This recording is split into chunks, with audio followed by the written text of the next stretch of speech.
we go. It is the Cris Collinsworth Podcast starring Richard Sherman and presented by our good friends at DraftKings. They're our new sponsor. They couldn't be better friends. So thank you very much to DraftKings. We're going to talk about Dak Prescott. Of course, that was awful. Everybody loves Dak Prescott, one of the great guys in the league, and what that means for him, for his career, for his contract. Richard has all kinds of opinions about that. And he also had some pretty strong opinions on what is going on with Carolina. Start out 0-2, go 3-0 since then without Christian McCaffrey. How is that possible? Are they playing better without McCaffrey? It is a very interesting discussion indeed. And finally, Richard had some pretty strong takes on the new world champion Los Angeles Lakers. Who is the greatest player of all time? He didn't want to answer the question. I badgered it out of him. Was it Michael Jordan? Was it LeBron James? Was it Kobe Bryant? Wait till you hear this discussion. It is really good. And then last but certainly not least, our dear friend Al Michaels insisted on coming on the podcast to do the pick segment with George Chahrouri. Every week we come on, and of course DraftKings gives us all the ability now to go out and figure out who we like in the games coming up this weekend. And of course, if you know Al at all, it all devolved into a little bit of story time telling, and we had a blast. If you do you believe in miracles? If you want to hear some inside details as to what happened with the 1980 Olympic hockey team, this is the place to be right here. Let's get going. All right, time to rock and roll one more time with Richard Sherman. And every time you come on the show, Richard, you're in a new spot. You got the pergola out back there. You got the beautiful trees. You got the sunshine of California. Where are you? Is that home? Yeah, this is my home in California. We're in the backyard. The kids are here, so it's kind of tough to get quiet in that house, but I like to show you a different bit of California too.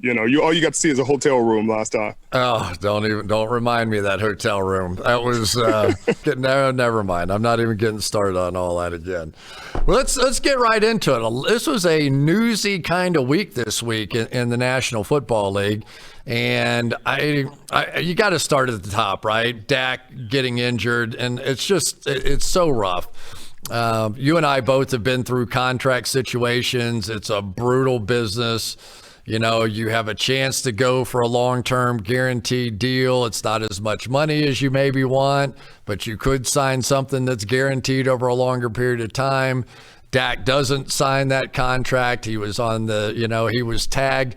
Just from a player standpoint, we all felt so badly. He's such a good guy. He's just a great human being, Dak Prescott is.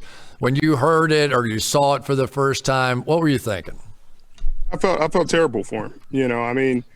As a player, you see, his production, everything he's done over the years, and you see what other quarterbacks are getting, and you understand why he isn't accepting the deal that was being offered.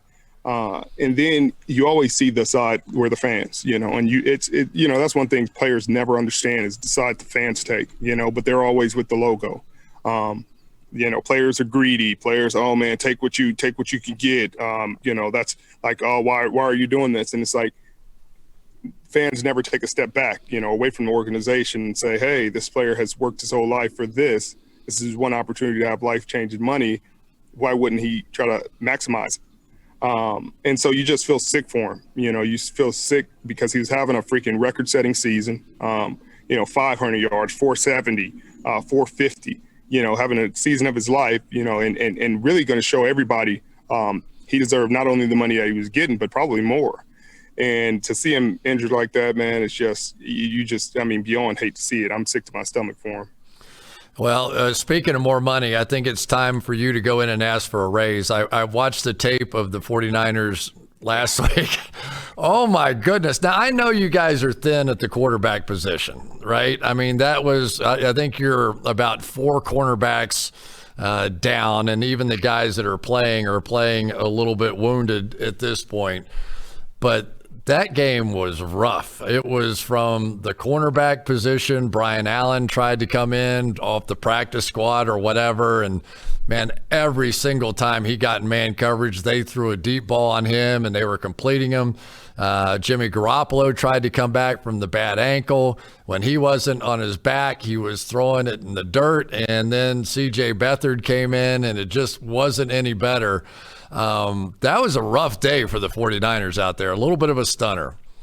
Yeah, I mean, it was just a perfect storm of things going bad. It's unfortunate. Brian Allen was kind of put in a tough position, didn't get enough days of practice, didn't get enough reps to be adequately prepared, unfortunately. That's no fault of his own. There were some situations going on that prevented that. And then, obviously Jimmy trying to fight through an injury.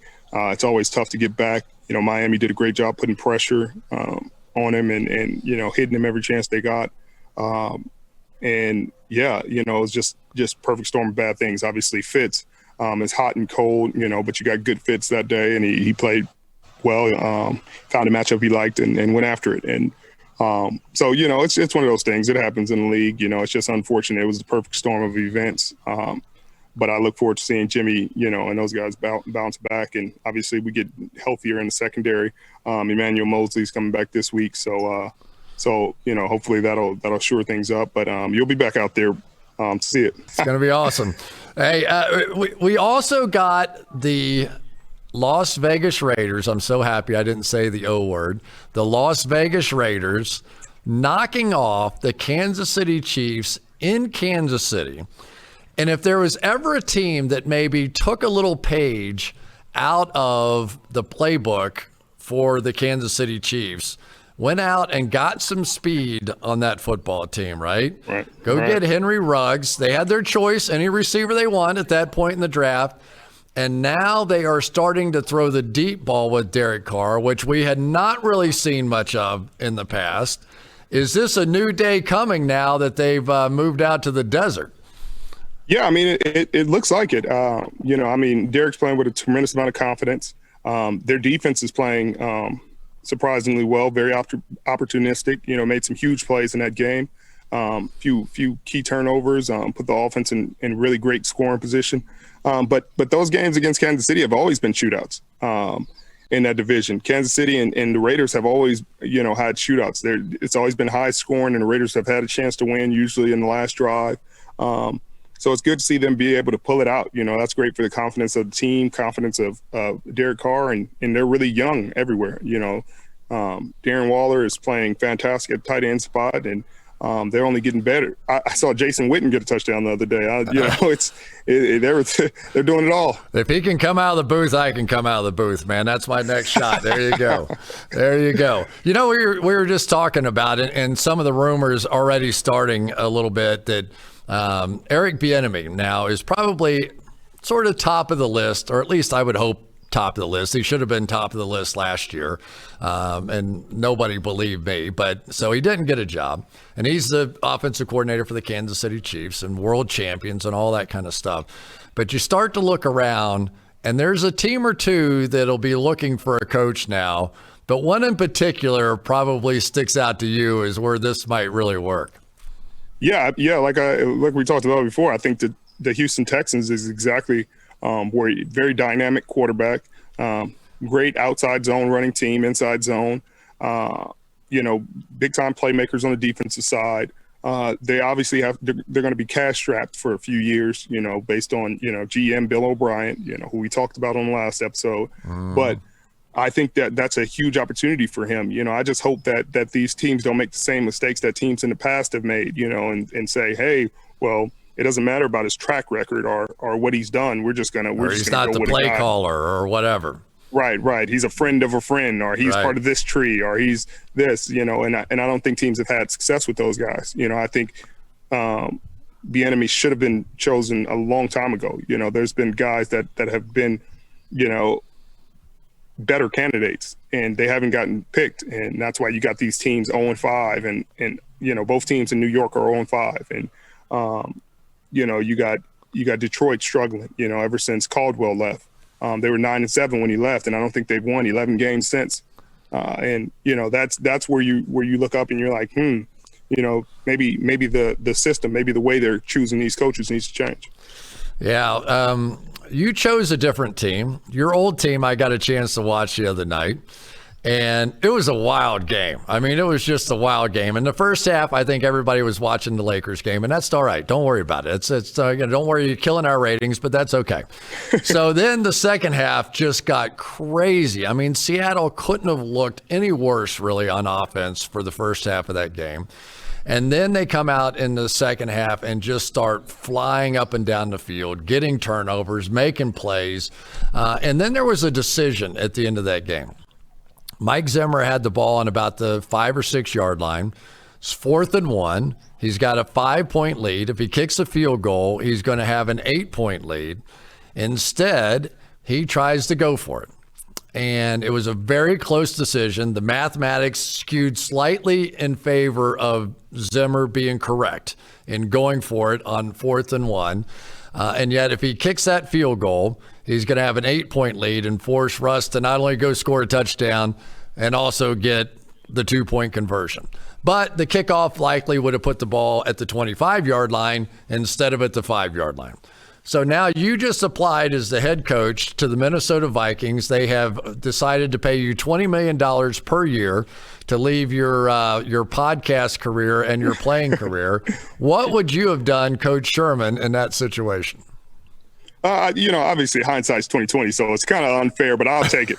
I would have kicked the field goal. I would have kicked the field goal based just make them walk the ball down the field. You stay on top, you play defense, you make them walk the ball. You make him, not take chunk plays, make him take 5-6 yard plays, keep everything in front of you, waste the clock, and see if they can make enough plays. Wait till they make a mistake.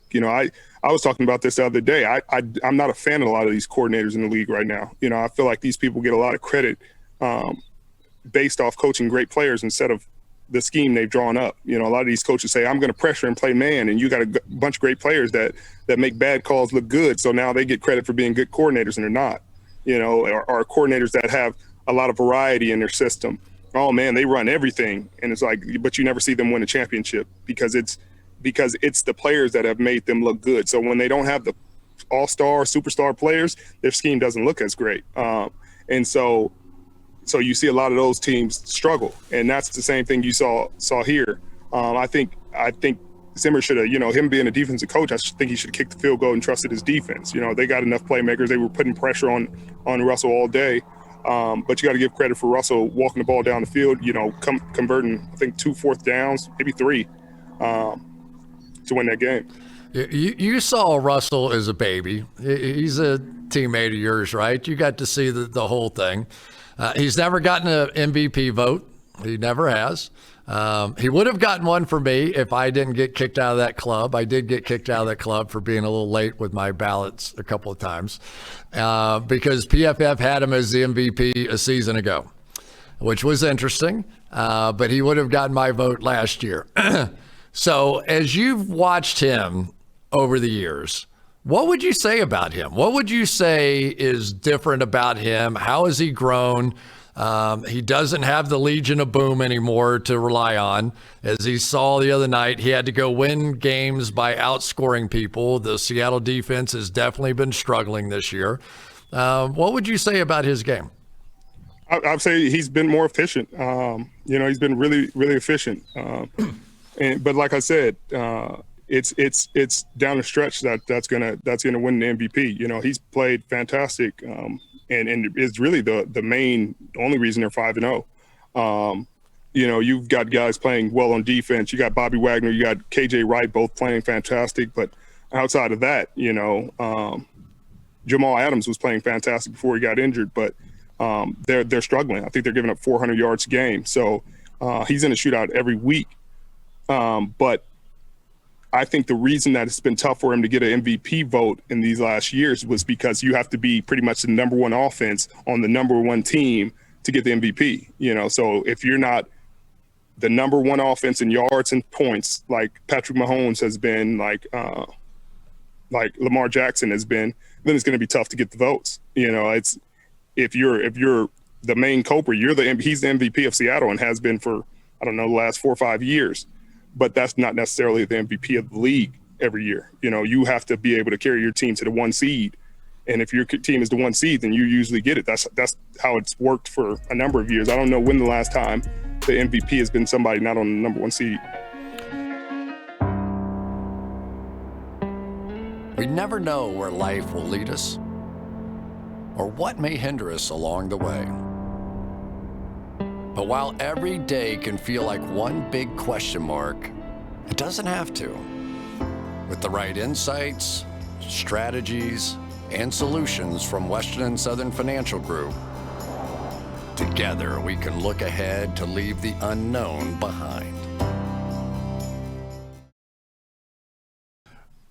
Do you watch Seattle now? I mean, when they're on television, can you just watch them and be a fan? Can you watch them without the emotion of knowing the history and all that you've gone through and championships? Honestly, I don't watch a lot of football, period, outside of the film. You know, you got to watch. So I don't watch as a fan. So I don't catch Sunday night footballs. You know, I was watching Lakers. And see, you killed the ratings. That's what I'm talking about. It's guys like you.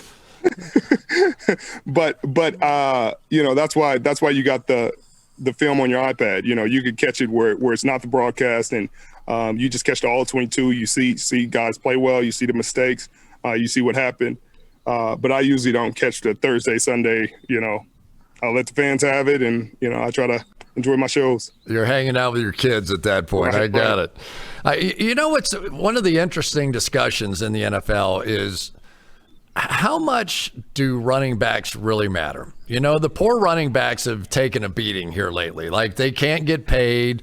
They're not significant. Even PFF will tell you that, you know, it's more about the offensive line blocking, and it's the most replaceable position of all the positions and all that kind of stuff. But never did I think that I would see Carolina go 0-2, and then when Christian McCaffrey got hurt, go 3-0 and start looking like a team that could potentially challenge in one of the toughest divisions in football out there. Any explanation other than your guy Mike Davis taking over and tearing up back there? Man, you got to give a lot of credit to Mike Davis. You got to give a lot of credit to Carolina staff. But I think it allows your offense to be more dynamic when you don't focus on one guy getting every touch. You know, as a defense preparing for Christian McCaffrey versus preparing for an offense that doesn't have him, I would say it's a bit more difficult, not because Christian McCaffrey isn't the great dynamic player he is, but it's because it's predictable. You know where the ball is going, whether he lines up here, you know, even when they use him as a decoy, it's almost predictable because you can say, hey, he's the decoy, ball has to go here now. When he's not there, then it's less predictable. Then I think you open it up for Teddy Bridgewater to be more dynamic. You don't say, hey, Teddy, look for Christian, get him the ball. You say, Teddy, get us the first down. You know, whether it's chucking it down to Mike Davis, whether it's throwing it to Robbie Anderson, you know, who's had a really good season for them and really established himself as a number one receiver for them. I think that's where it's changed. It's because they haven't had to focus. And like you said, it's sad for the running back because they are really beat up position. Like, they take a beating in general physically every game, you know, whether they take 25 carries, 20 carries, 19, they take a beating and they're just underappreciated in this league. And this is another case of, you know, the argument against them. All right, I'm going to throw a couple of young quarterbacks at you. I don't know how much you've seen of these two, but Justin Herbert last night came out with his just blazing, jumps out to a big lead in the first half of that game. And Josh Allen has the Buffalo Bills undefeated as of the time that we're doing this podcast right now. A little bit of the same kind of guy. Would you agree? Both of them big, strong arm, physical, can run it when they need to. A little bit of the same kind of guys. Your impression on those two guys? I think they've been fantastic. I mean, there's not much you can say about them. Obviously, Justin Herbert has had some tough losses against some tough teams. They had Kansas City and then just lost to the Saints. But I don't think it's by any fault of his. You know, he's played fantastic. Obviously, he had a few miscues, but he's a rookie quarterback and playing against two of the greatest quarterbacks of all time. I mean, two of the greatest quarterbacks. I mean, he played Mahomes toe-to-toe. He played Drew toe-to-toe. And I think the same can be said of Josh Allen. He's just been dynamic. Last year, I think he depended on his feet a little more than his arm, because he didn't trust what he saw. But I think the game has slowed down for him substantially, considerably, and he's made the decisions accordingly. He's freaking shredded people. I think he's thrown for 400 a few times, thrown for over 300 pretty much every game this season. And so you got to give those guys credit, but it's about consistency. Like, can they keep doing it? Can they keep doing it once people have figured out their system? Great quarterbacks are able to do it even once, people have enough tape on them to get a bead on their reads and their understanding. Then they're able to adjust and evolve, continue evolving throughout the season. So I look forward to seeing if both of these quarterbacks can continue to evolve and elevate their game. All right, tell me about the Lakers. I want to hear. Give me your version. Tell me about the Lakers. Go ahead, just lay it all on me, and come on. Just number 17. It's as a Lakers fan, it's been a long drought in between championships. It's been 10 years, and obviously with the devastating loss of Kobe Bryant, we needed this. We needed this pick me up. LeBron James, Anthony Davis, Rajon Rondo, they all played fantastic in the playoff. Kentavious Caldwell-Pope, played well in the finals and deserves credit. Now everybody, when the Lakers win it, everybody's like, it's an asterisk. But if anybody else would have won it, it would have been like, oh yeah, this is perfect. This is oh man, this is a dynamic season. Look at the Lakers. They blew it again, yada, yada, yada. But when the Lakers win it, they're like, oh, it's an asterisk. It was the bubble. Well, nobody said it was an asterisk when the Bucks got put out, when the Clippers got put out. It's just when the Lakers win it. If the Bucks would have won it, they would have been like, look at Giannis, the MVP. When it should have been LeBron, and it should have been LeBron for the Defensive Player of the Year. But that's a story for a different day. Give me LeBron standing now. 3 different teams to win a championship, right? He's had help in each place, but where do you put him on the scale? They got to go Kobe, you got to go Michael. Where is he on the scale now? You're going to hate my answer. You're going to hate my answer because I'm one of those guys who hates to try to compare through errors. If you told me Jordan and LeBron played together and they played head to head and I had to pick, then I'd pick. Well, then it'd be easy. That'd be easy because then one would win and one would lose. So that's not. You can't do that. You got to have these stupid questions, or there wouldn't be talk radio. There wouldn't be podcasts. Richard, come on, loosen up. We're paying you a lot of money here. Give me who's the greatest basketball player of all time. Kobe Bryant, Kobe Bean Bryant, rest in peace, is the best basketball player of all time. My dad played basketball for Adolph Rupp at the University of Kentucky, won a national championship. He was the biggest Kobe Bryant fan of all time. And he said it had nothing to do with the way that he played on offense. He said for a guy to work that hard on the defensive end just blew me away. I loved watching him play defense. And when I was at the Olympics, I would go when Coach Krzyzewski was there with the Dream Team. I was working for NBC, and I would go to the practice. Not that I had anything to do, but I had a credential, and they let me in. So all I wanted to do, I'm a practice junkie. I like to watch how do coaches interact and get the most out of their players and all that kind of stuff. And it was really interesting because Krzyzewski, whenever he would call him up in a huddle, he would not talk louder than this in the huddle. And those guys would be leaning in and they're paying attention. I mean, the greatest of the greats in the NBA, right? Right. But when they did a water break, this is the part that stuck with me. And I tell kids this one all the time. When they did a water break, everybody went over and got some water.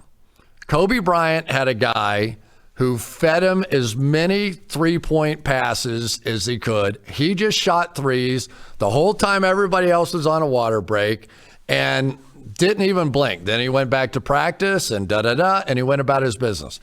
But the great ones, they practice. Right? I remember, what was the Larry Bird line? Something about, they asked him about working out or shooting 6 hours a day. And he said, my only concern is there's some little kid in Indiana shooting 7 hours a day. Right. And the great ones believe and work, and that defined Kobe. Right. And that's what I appreciated. As a kid growing up, seeing that work ethic, hearing about it, hearing him speak about it, hearing his tenacity. It really inspired me.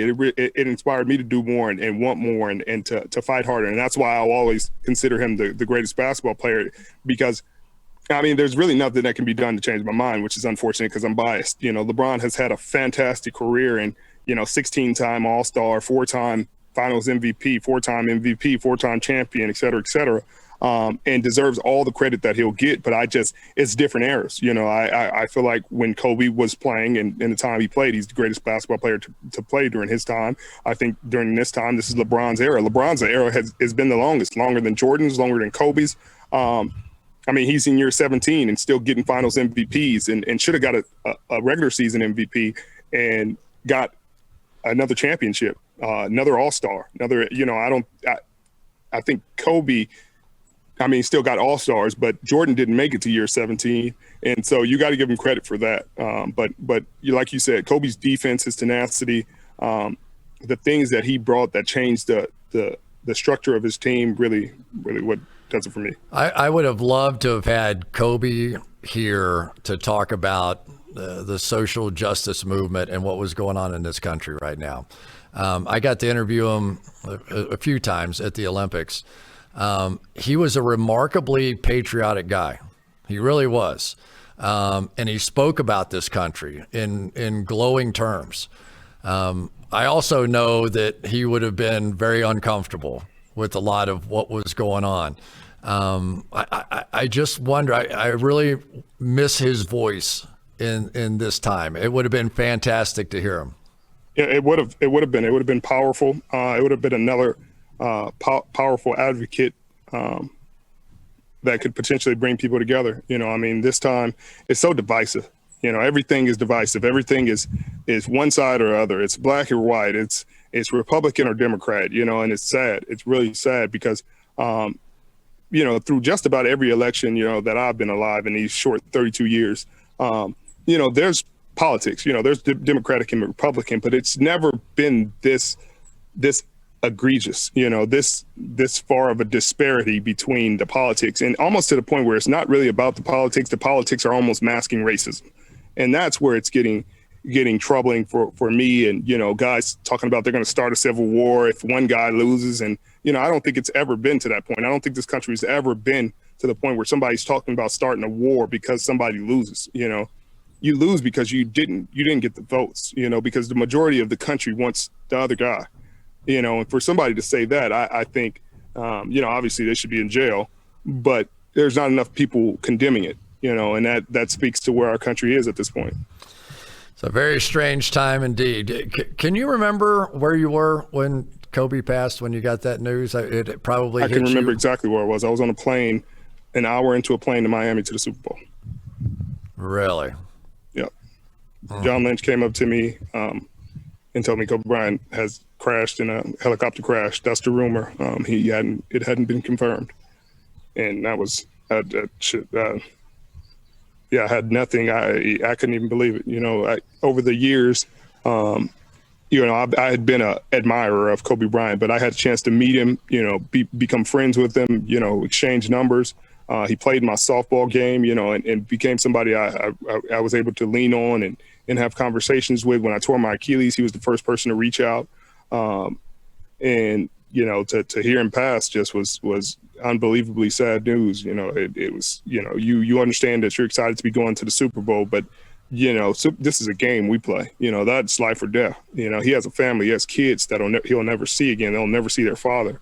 And so that hit me differently. It's still dealing with it. I still can't see really watch any videos of him. I used to watch his videos all the time and, just to hype me up, just to, reignite the fire for myself. But I still getting past that.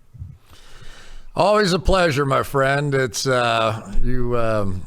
you're interesting beyond your football years. So I appreciate you showing up. I love the pergola. Go say hello to the kids and watch a little more Sunday Night Football, will you? I will, just to hear your voice, because I'm not getting enough on these Tuesdays.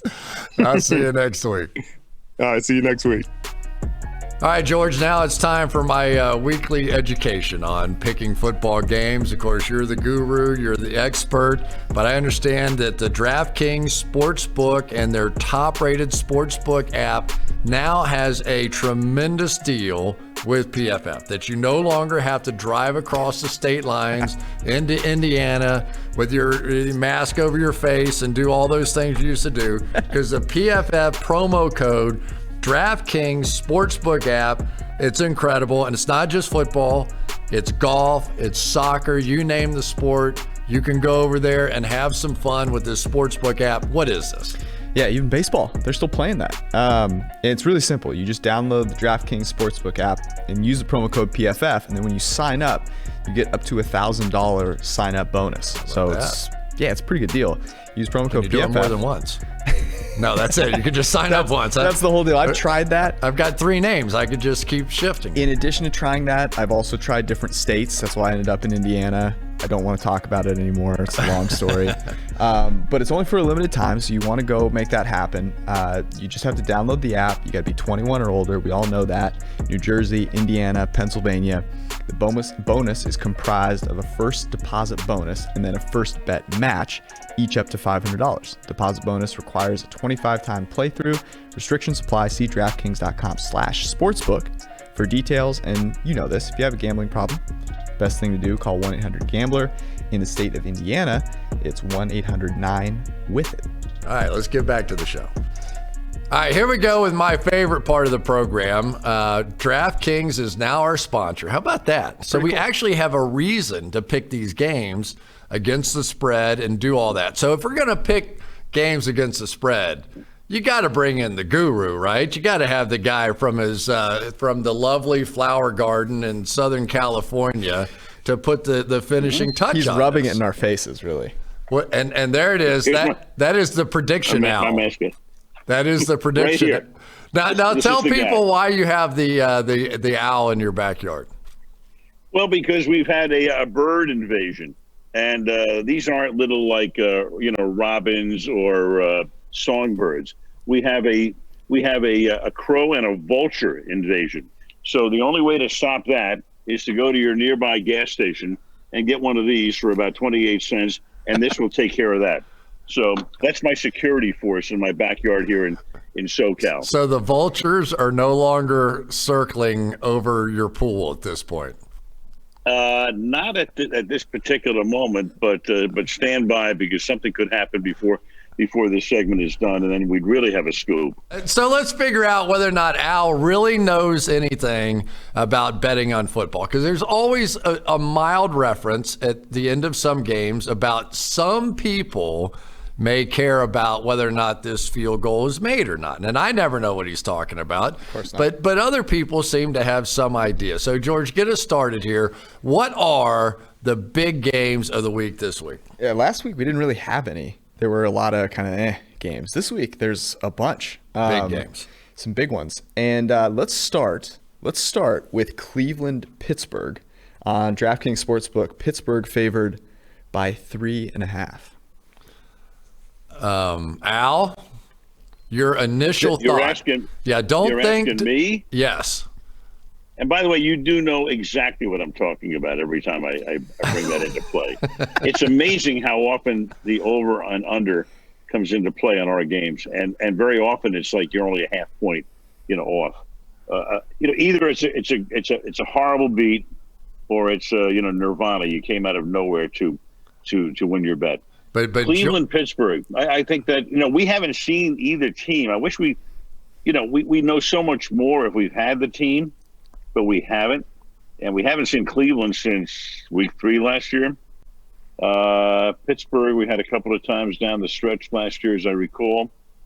I'm going with George on this one. He's the man. He knows what's happening here. What do you think? Let's talk about Baker. Now, Baker Mayfield supposedly has the rib injury, right? Yeah.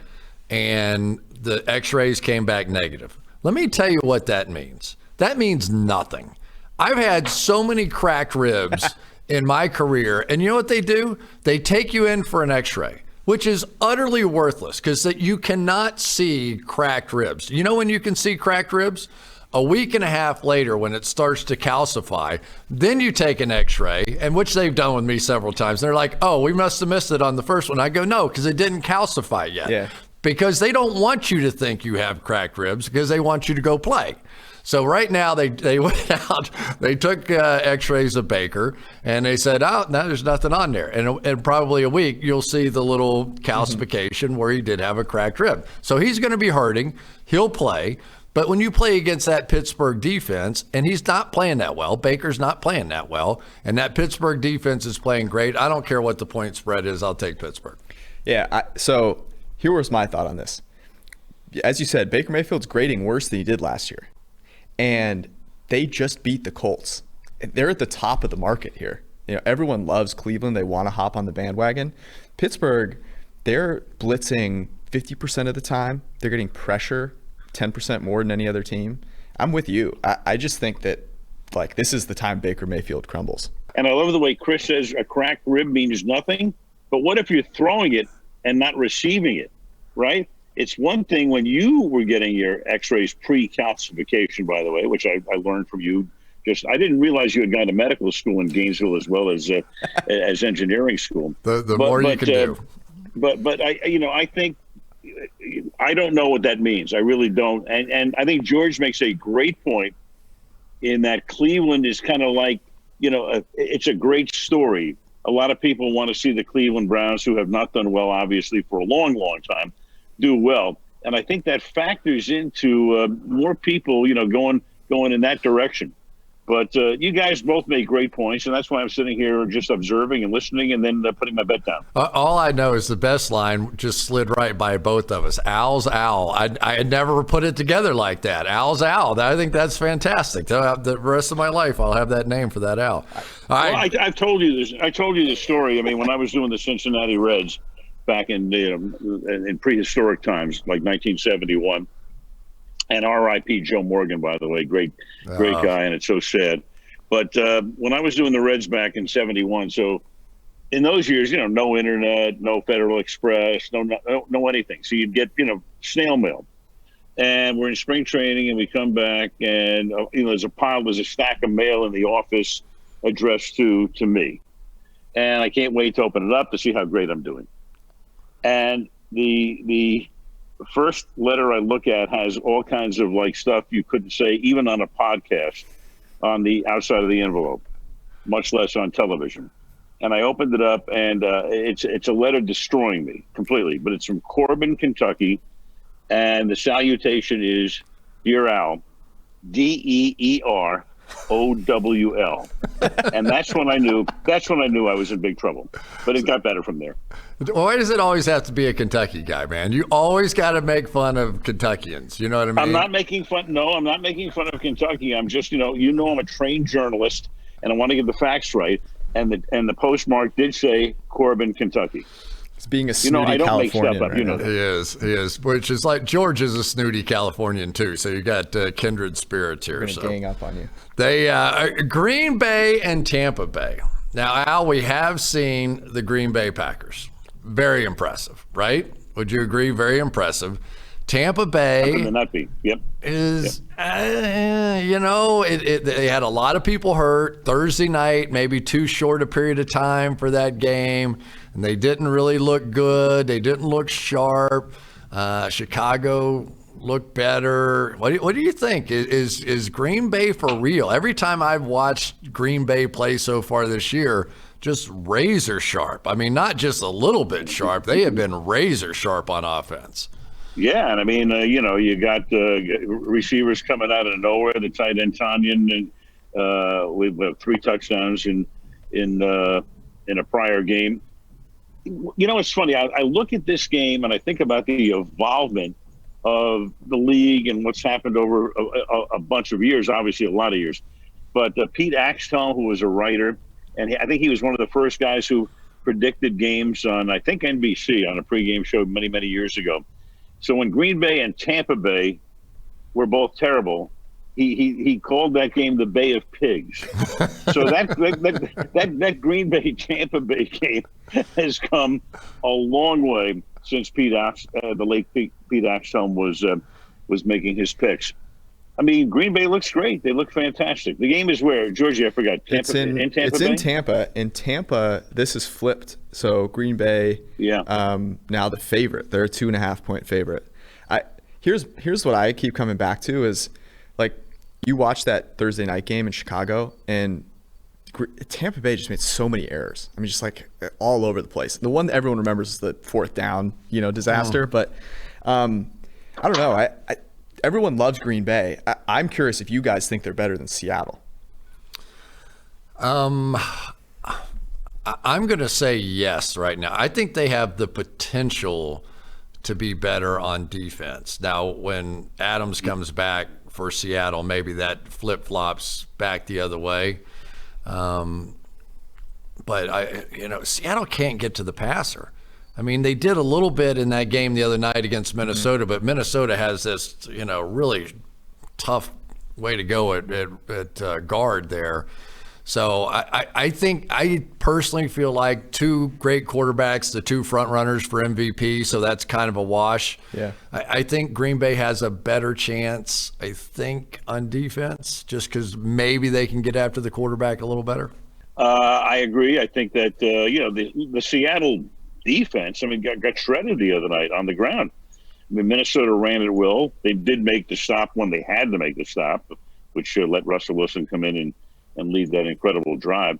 But, Green Bay's defense is better. This is a very interesting game. And, what's the weather forecast going to be like in Tampa Bay? A lot of times, not that it's chilly in Green Bay, maybe later in the season it would be a little bit different. But a lot of those teams, come down to Florida, to Chris's beloved Florida, and it's hot and it's humid and it's sticky, and that sometimes makes a difference. 86 and sunny. But the bottom line is, what do we know? What do we know? We're just we're providing content right now. That's what it amounts to. Here's what I'll say about this. You guys both clearly really like the Packers as a team. I think America loves the Packers. It's easy to love them. And the last time people saw Tom Brady, it was him forgetting the down. I kind of like the idea of betting Tom Brady, and taking Tom Brady when everyone is kind of when he's the whipping boy. Yeah, that's not a bad strategy. How many times has he lost 2 games in a row? Do you have any idea? Not often. Yeah, not often. So, all right, one more, and then we're going to let Al get out of here. He's going to play some golf. We saved the best for last, though. This is an interesting game. So Arizona at Dallas. We have the great Andy Dalton taking over for Dak Prescott here. And I first of all, Al, you know the Jones family probably as well as anybody. What do you think happens next year? Of course, he's on, he's tagged this year. What do you think happens with Dak next year? I'll say this. We know the Jones family. You know the Jones family very well as too, and we've been down there a lot. I think Jerry will do the right thing. I don't know what he's going to do.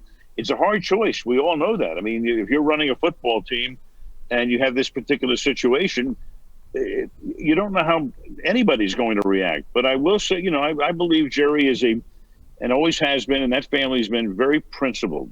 And they know that Dak has meant so much to that franchise. And he's such a class act. And he's a great quarterback. And hopefully he'll come back 100%.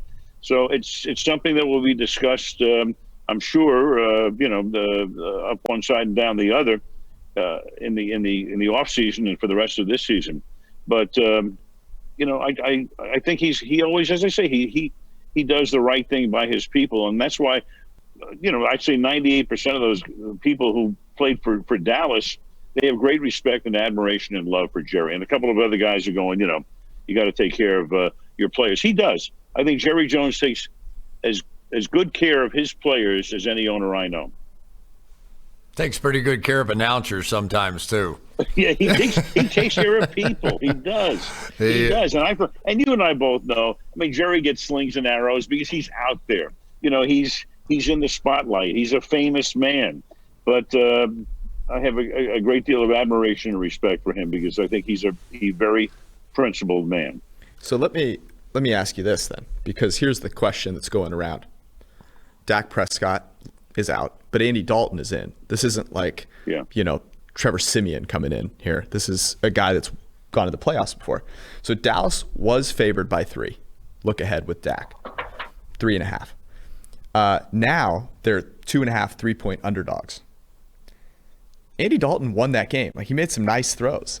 Do you guys think that this offense takes a massive step back with Andy Dalton? Should they really be an underdog at home to the Cardinals? No. To me, this team's about those 3 receivers and Zeke at this point, right? That's what they're going to be. And can Andy Dalton deliver the ball to those guys? As long as the protection holds up. I mean, remember what Andy Dalton faced in Cincinnati over all these years. Yeah, we're seeing it like again. No protection, right? I mean, Joe Burrow's getting a taste of it right now. So, do I think Andy Dalton can win, especially a game at home, and there'll be raw emotion out there, and the team will want to win one for Dak, and he'll probably, I don't know if he'll show up on the sideline or not, but maybe be in the booth or box or somewhere up there. So, I mean, if I had to pick the game, I would pick Dallas. I think I'm with you. Yeah, I mean that's a wide disparity from being a 3-point favorite to a 3.5 point underdog. I'm not sure I understand that either. But if you see Roger Staubach warming up on the sideline before the game, keep me abreast of how that line moves, would you? What about Romo? Romo was there, Romo was there. How weird was that? Garrett was there, and Romo happened to be calling. Like Chris said, Romo's looking to play on Monday night. He's looking to announce, and he's looking to play on Monday night. Who knows? Al, how did you get the job as the Olympic announcer? Well, I was on a staff at ABC. I mean, this is the Mount Rushmore of announcers at that point. Howard Cosell, Jim McKay, Keith Jackson, Chris Schenkel, Bill Fleming was there, Frank Gifford. So, I'm the new kid, and I came in 3 years prior to that. And somebody had to do hockey in Lake Placid. So, McKay had never done a game. He was going to do the host role in figure skating.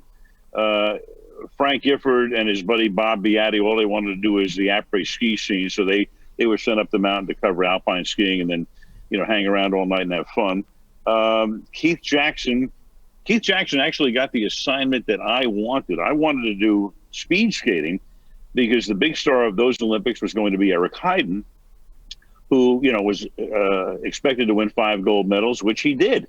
So Keith got that. And then I got hockey. And when I got the assignment, I got it because I had done one game. I had done one. And nobody else had done any. He was zero. The most experienced hockey announcer with one. Right. I was but also I grew up in New York, and I loved the Rangers. And hockey's a cult sport, and I love hockey. And I taught Chris everything he knows about hockey. That's true. And the thing was, I could explain icing and offside. In those years, that was important. People didn't know what that was. I still don't know what that was. The blue line and the whole thing. So I was able to get that assignment. The good thing about hockey in the Winter Olympics is you're inside.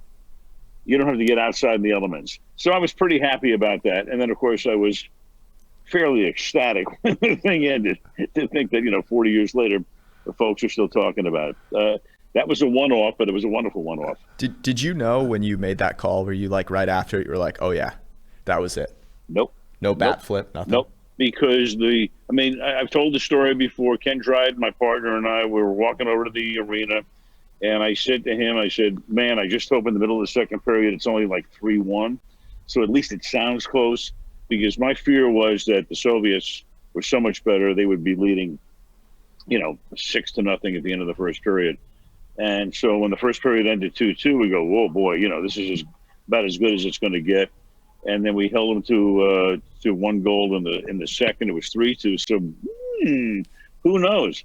And then, of course, the tying goal and the winning goal come within a minute and a half apart in the third period. And then the last 10 minutes are just completely crazy. The Soviets are skating insanely short shifts, and the U.S. is now not controlling the game, not dominating the game, but in a way controlling those last 10 minutes. But Jim Craig still had to make save after save. At the end of the game, I couldn't even remember exactly what I said because I was so astonished. And those words, people said, well, did you script them? I go, script them? I thought the U.S. was going to lose 10-0. I've always felt, let it come out of your heart. And somebody wrote that was kind of like the 9-year-old in me coming out. No, that's as good an explanation as any. I mean, I was like astonished, and the place is going crazy, and we're on a kind of a platform that's shaking up and down, and it was all I could do to concentrate. And then those words just came out of my heart, and away we went. Speaking of words, can you paraphrase a bit of the story, the motivational speech of the coach when they were about to give up the gold medal at the end? Well, Herb Brooks was the coach, and everybody, not everybody, but a lot of people think the Soviet game won the gold medal. It did not. The U.S. still had to beat Finland on Sunday morning, incredibly enough. And had they lost that game, they would not have won the gold medal. And at the end of the second period, Finland leads 2-1. Now, they were a good team. You know, the third or fourth best team in the tournament coming in, and probably ranked ahead of the United States. So they were no pushovers. But trailing 2-1, so now you've got 20 minutes to go. There's no overtime in the Olympics.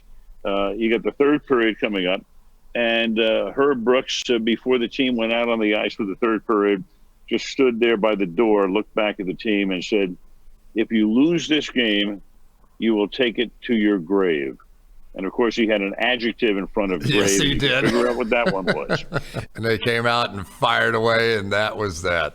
That's the They won the speech game. that I give to teams that are blowing it on Sunday from the comfort of this very fine building. I'll bet that phrase has been uttered a few times around here. Come on, guys, figure it out. Absolute sure. I gave it to the Bengals, actually, this past week, because when we talked about last week's games, both you and I thought the Bengals are going to figure something out. They apparently hadn't seen a blitz. Before you go play golf, give George how you tell your partners exactly how hard to hit the putts. Let's see if the boy wonder over here can figure this one out. Okay, so we were there. I created this situation. We got flies going on. Right, hold on 1 second. Let me get this all up here. Get rid of these flies. Okay, so we had a caddy, and instead of telling me, you know, how hard I should hit it, and the way caddies would normally say, he would say things like, "All right, this putt is 2 cups on the right, and it is Logan Mankins. This putt is a cup and a half on the left, and it is Emmitt Smith." What do you think he meant, George? Man. I'm guessing if he said a running back, he meant you want to hit it kind of firm. Good guess, but wrong. The only guy who cracked the code, and I'll get to that in a second, but he would come up with a number of the player. Oh. So when I had Bob Kraft was out there one day, and he had Logan Mankins, and he loved the way that was positioned. And then some former Cowboy was out there, and Emmitt Smith, so hit it 22%. You know, Logan Mankins was 60 or 70 something. So in other words, that's how hard you wanted to hit it. You know, Donald Driver, you'd hit the putt 80%, and the caddy was a big Packer fan. So Peyton Manning is out there with me about 5 or 6 years ago, and he cracked the code by the second hole, right? And so he wanted to know if we've ever had a putt for him. So we get to the 16th hole, and the caddy says, "All right, it's 2 cups on the right, Peyton." And Manning goes, "Yeah, finally." And I go, "Not you, Walter." All right, brother. Have fun, man. Aloha. All right, babe. You want to get rid of me and get back to more great PFF YouTube content? All you have to do is push that button right there and subscribe. Thanks for watching.